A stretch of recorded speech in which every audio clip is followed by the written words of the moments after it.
You know what? I just can't.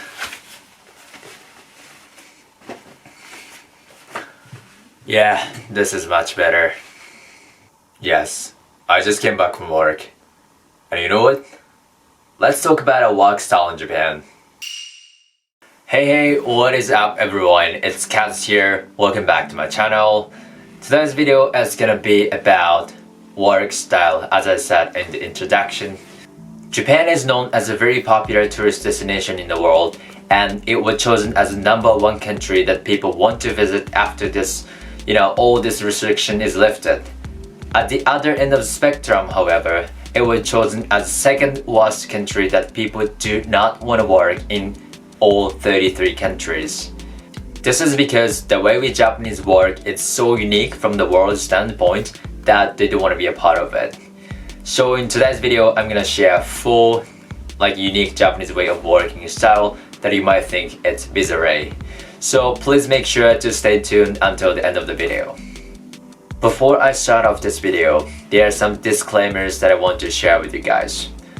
Like I said earlier, I want to talk about the unique Japanese ways of working style, and those are considered a pretty negative things from the world standpoint.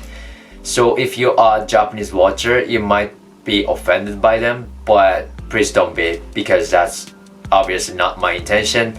And also, all the things I will pick it up, I will talk about is a general things, right? So it doesn't necessarily apply to all companies in Japan, so just keep that in mind. Alright? So without any further ado, let's get started. You might have been shocked by the title, but this is unfortunately true.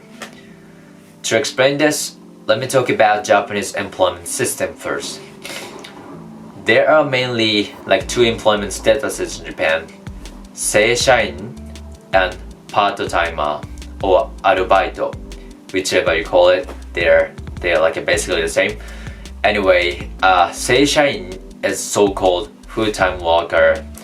They work 40 hours per week, 9 to 5 job, and they enjoy benefit from the company, and they get paid bonuses.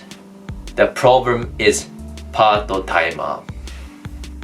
This word obviously comes from part-timer in English, but the surprising thing is, just because their status is a part-timer doesn't necessarily mean they work 20 hours per week. What the hell is that? It doesn't make any sense, does it? Don't worry about it. I feel exactly the same way as you do. There are a whole bunch of part-timers working 9 to 5, 5 times a week, just like seishain. They enjoy benefit from the company as well, but not as great as seishain's one. And the worst part is, they are excluded from bonuses. So, even if they did exactly the same job as seishain, their payment is very, very different just because their employment status is part-timer. For the record, since April 2020, the government has set the law called equal pay for equal work, just like any other country. So many companies have put it into practice, but the way I see it, the many more companies have not fully implemented it, which is pretty unfortunate. Of course, situation has been getting better for sure, but still working inequality remains here and there in Japan. Japanese companies evaluate employees in a different ways from the other countries do. Japan is in a capitalism, right? Like other countries. So companies exist to make more profit, to create more values that people can appreciate. So to put it in an easy way, if your work contributes to a company's profit, you are considered as a capable worker.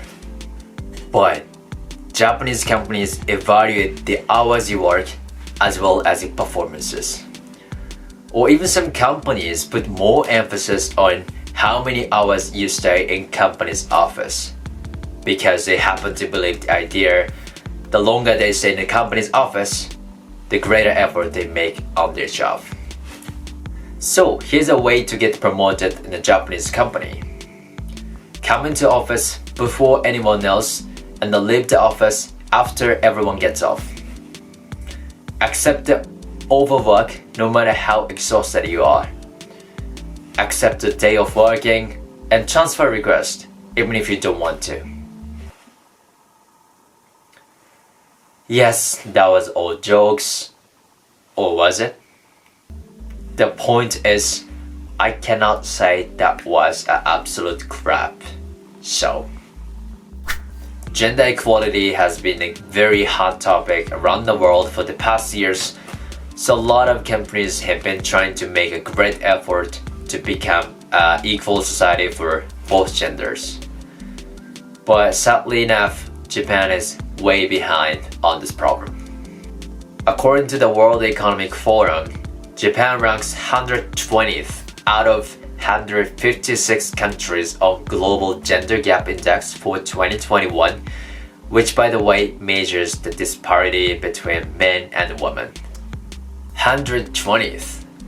This is by far the worst number among all G7 countries. Looking at the economy section, the women in administrative position in the company accounts for only 14%. The number of women part-time workers is more than twice as men. And the worst of all, the average income for women is only 43.7% of men's income. That's almost half. So sad. But in my perspective, it would still take a huge amount of time to reach the point where men and women are equally treated. This is because Japanese ruling party seems to be against gender equality society. They don't say that aloud, but pretty obvious. But remember, that's just my opinion. Up until recently, I thought this was a world standard, like when you reach a certain age, you have to retire from a company. So it hit me really hard when I heard this is also a unique thing in Japanese society. From a world standpoint, this is considered as like age discrimination. And sadly enough, I was a part of them without knowing it. Then I realized this is why discrimination never vanishes from this world, because people apply their standards to everyone else just like I did. Sorry, I got off the track for a little bit, but yeah, I mean, when I really thought about it, I noticed age doesn't have to do with capability, like not at all. So, you know, if you want to work, just keep working. If you want to retire, just retire. That's like, this is how it's supposed to work. It's very simple. So yeah, hopefully this also will be abolished someday in the future. Alright, this is the end of today's video. Thank you guys for watching.